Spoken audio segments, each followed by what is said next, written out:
Welcome to the Militia Gaming Community. I'm Trigger, and this is another wrong build video. It's a 1984 Ferarri Testarossa Coupe. Let's go.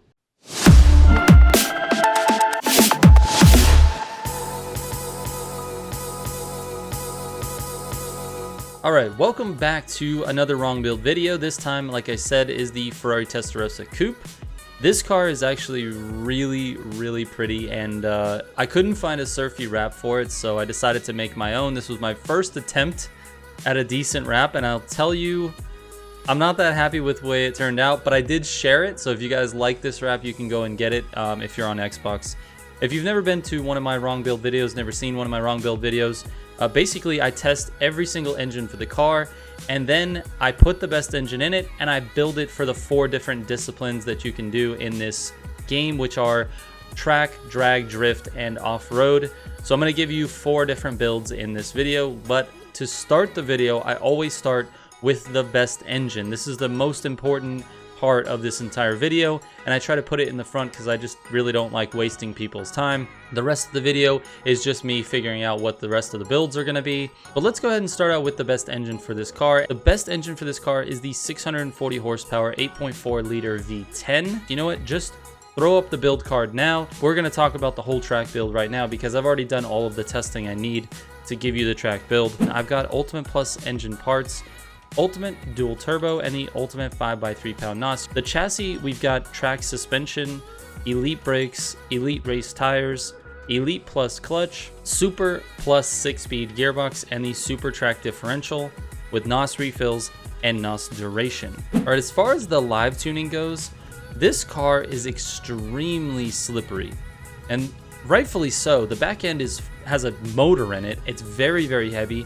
And it's a rear-wheel drive car, I believe. I can't remember if it's rear or all-wheel drive. I think it's a rear-wheel drive car. It's an 80s sports car or an 80s supercar. So it's I definitely think it's a rear-wheel drive. Anyway, it is super slippery in the back end. So I had to drop the steering sensitivity 1 and increase the downforce to 4. Now you could run it on 5, but I felt like it became a little bit too sticky for some of the sharper corners, especially on races like Arian. So steering sensitivity -1, downforce +4, traction control off, drift style gas. So that's the pro settings. Now let's go ahead and take this on a sonic run. I have not established a sonic time, and I'm a little bit cold today. This is my first race of the day, so let's see how I do. Let's see if I can get a decent time on this thing. Here we go, sonic test number 1. Get out of my way, bro.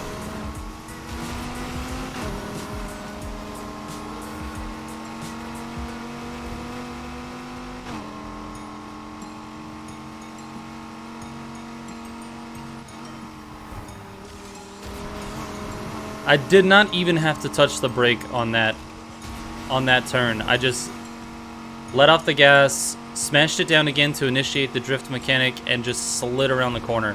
Like I said, this car is super slippery.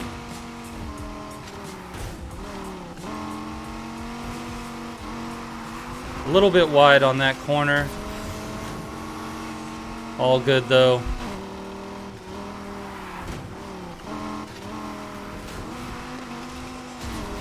A little bit slippery on that corner. The car handles very nicely. Can I pull off the shortcut? That's what... Oh, I slid a little too much. It's alright though. And now for my nemesis, the dreaded uphill turn. Oh, a little bit of barrier there. Scrub some time. This thing was flying into that. Alright, we're definitely going to be in the 40s. Looks like mid 40s time. Oh my goodness. If I don't crash it first. Yep. Not bad though. I mean, it really wasn't the cleanest run, but 244.66. Let's write it down. Alright, 244.66 is really not great, but it's not terrible. My fastest run on Sonic, just to give you some context, with the RSR is 2:32. That's with my skill level. Obviously, people can do it much faster than that. I think the record is right now like low 24s, almost a 23.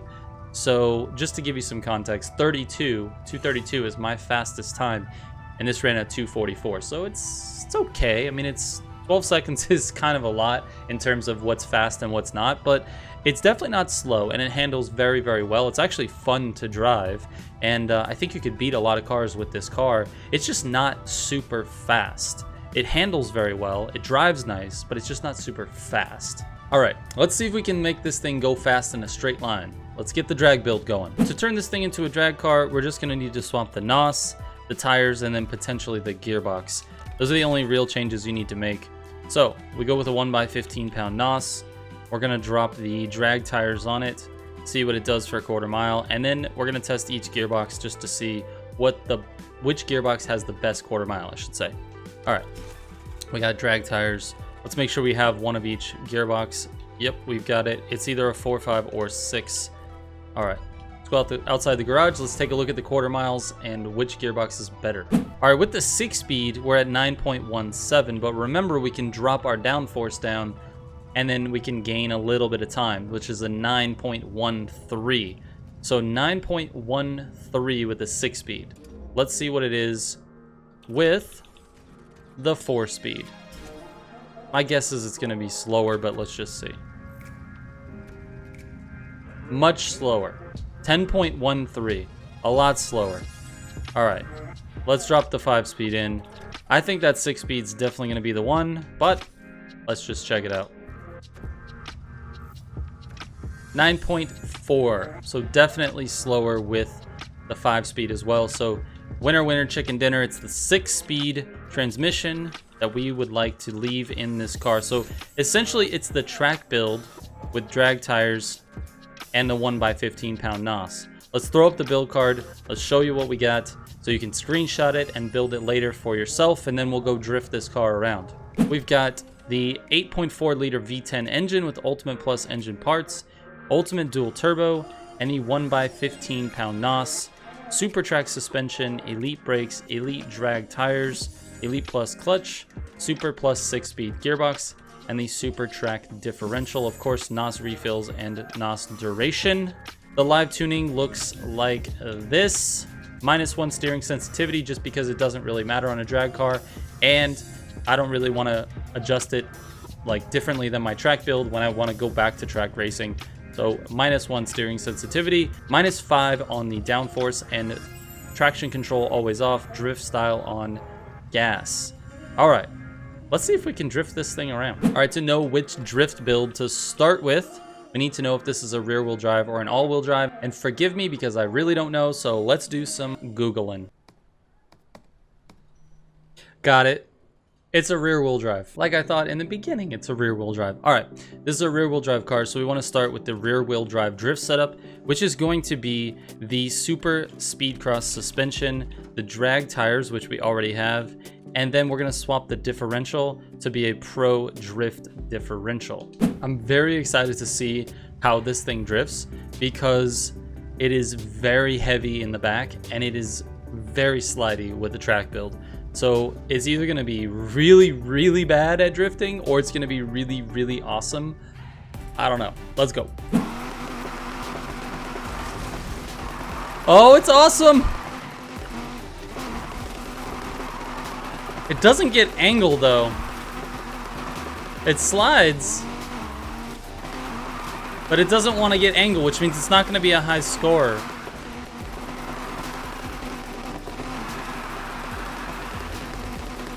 It definitely keeps the wheels spinning, but it doesn't get any angle. It doesn't get any angle. Yeah, we're gonna try a different tire selection real quick and see what happens, but we might be back to this build. 1 second.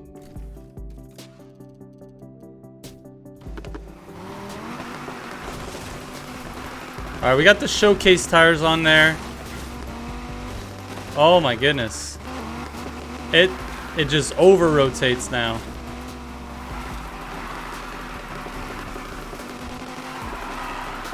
It's kind of nice though.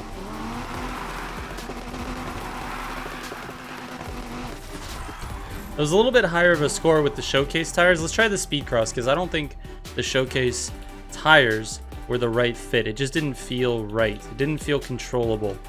Let's see what happens with the speed cross. Much more angle. Actually controllable. This feels pretty good, not gonna lie. Whoa! Got a little grippy there in the middle.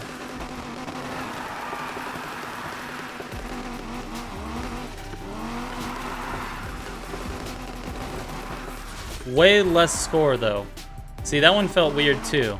I think we need to go back to the drag tires. And I think we need to adjust our pro settings. Let's crank that steering sensitivity. Let's see how this does. Because this might solve the issue I was feeling with the drag tires. And it was really sluggish to turn. I didn't want to get a lot of angle either. So let's see if this helps.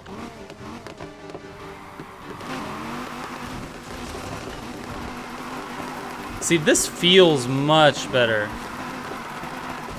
It feels much better. And then I hit something. All right, let's try this again.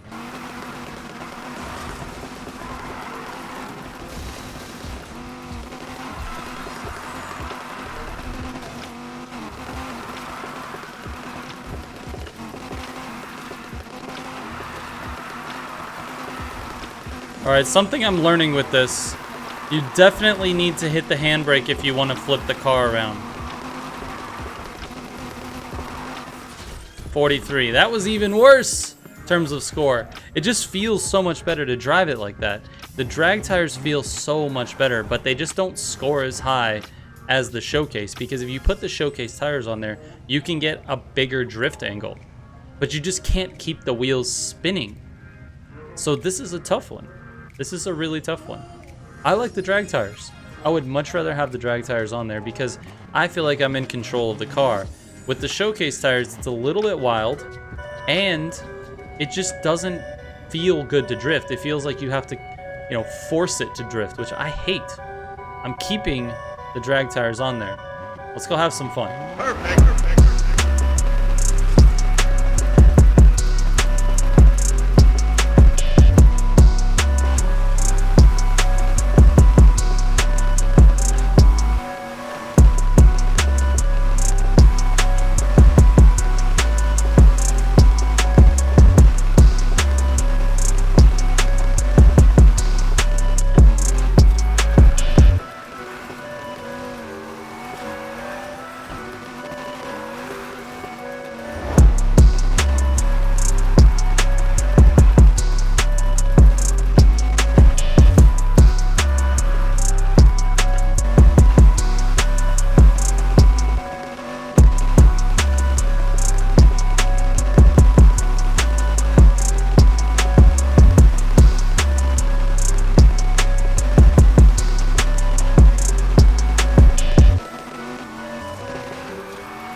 Alright, that's it. Let's throw up the build card. Let's get this thing going. The drift build has the 8.4 liter V10 Ultimate Plus engine parts, Ultimate Dual Turbo, and the 5x3 pound NOS. We've got the Super Speed Cross suspension, Elite brakes, Elite drag tires. By the way, you can use Elite showcase tires if you want it to be a little bit more slippery. Elite Plus clutch, Super Plus 6-speed gearbox, and the Pro Drift differential. Auxiliaries don't really matter, but I run refills and duration with everything. And then this is important too, make sure that your live tuning is at max steering sensitivity and minimum downforce, traction control off, drift style on gas. All right, let's take this thing off-road. Let's go. A couple of things we need to change for an off-road build: suspension, tires, and differential. So we're gonna go with the rally suspension, the off-road tires. Let's find them here all the way at the end. Off-road tires, and then the rally differential as well. Got it. All right, this should be the off-road build. We just need to dial in our live tuning. Once we get out onto HTV2, I can definitely feel how it goes when it's not right. It's like this just doesn't feel right whenever I'm hitting turns, and we can adjust from there. But let's take this out to HTV2 and Rumble, see what the times are. Then we can finish up this video and see how this car compares to other cars that I've tested. All right, for right now, we're gonna leave the steering sensitivity max and the downforce all the way low. Let's see how this feels, then we'll adjust from there. I still don't know what happened to my mirror. I have one mirror on the left side, and it's way up on the arm. It's okay. It is what it is. Here we go. HTV2 test.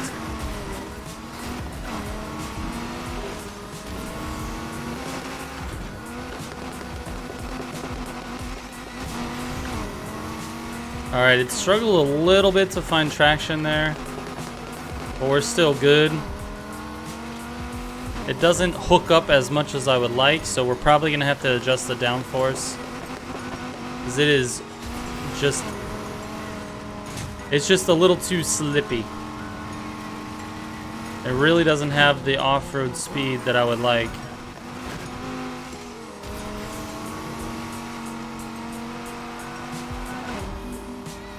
It's fine whenever it gets to pavement, but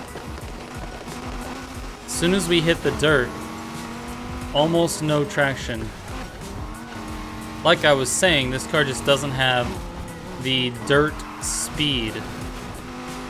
Feels fine on this pavement section.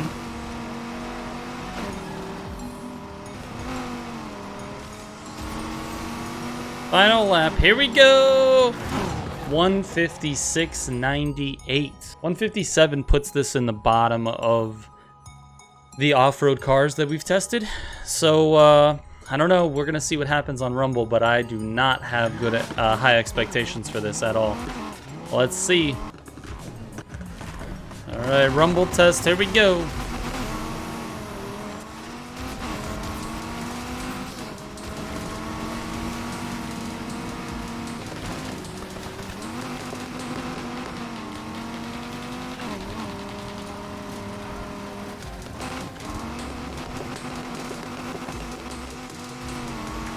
All right, not too bad first start there. It didn't start off the line as fast as I would have hoped, but it definitely took the first few corners very well. It clips a lot on that hill, I've noticed. So it's not something I'm looking forward to each lap. But this, my general feeling is that this car just doesn't belong in the dirt. It just doesn't belong. As I run over that hill instead of around it. See, look at this. It just clips everywhere. And when you clip, it totally slows the car down. It's fighting me the entire time. It just says, no, I don't want to be on the dirt. You're ruining me. Clip, clip, clip. Oh, thank God. So you got to take that middle line right there.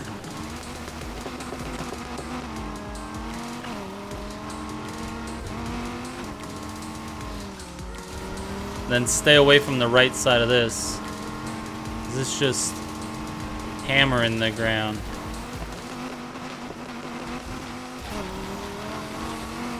And I might stay right on this side. Yeah, gotta stay right there.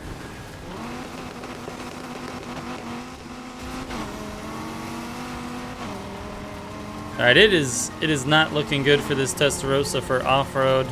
This may be one of the worst off-road cars. Luckily, it's not as bad as the Raptor. Vladimir, you come here. I'm gonna use you to turn up here. barely laps second place. That is a very slow time. 3:25 and change. Oh my god. Oh. So slow. 3:25.94. That is just terrible. Absolutely terrible. Let's write it down before we forget. That gives this Ferarri Testarossa Coupe a 5:22.9 combined score or combined time. You know where that puts that? It puts it one car ahead of the Raptor. It goes Raptor, Ferarri Testarossa. This thing stinks off-road, dude. Oh my god, it's terrible. It's very, very bad. So bad. All right, let's show the stats. Let's see how it compares to other cars. Oh wait, we forgot the build card. Throw up the build card. Let's see the off-road build in its entirety. So we've got the 8.4 liter V10 with Ultimate Plus engine parts, Ultimate dual turbo, and the 5x3 pound NOS. You got the Super Rally suspension, Elite brakes, Elite off-road tires, Elite Plus clutch, Super Plus 6-speed gearbox, and the Super Rally differential with refills and NOS duration. And then the live tuning is max steering sensitivity and -4 downforce. I adjusted it 1. It felt much better on this race with -4 on the downforce as opposed to -5 when I ran HTV2. So this is it. Traction control off, drift style gas. All right, let's sum it up. All right, so here are my thoughts on the Testarossa Coupe. First of all, this car is just amazing looking. I mean, forget my crappy wrap that I put on it, but just the car itself, the design of an 80s sports car is just amazing. But that does nothing for this car for the rest of this game. I mean, it really isn't great at anything. If I had to pick a bright spot, I would say that its handling capabilities are actually pretty good. It handles very, very well for a track car.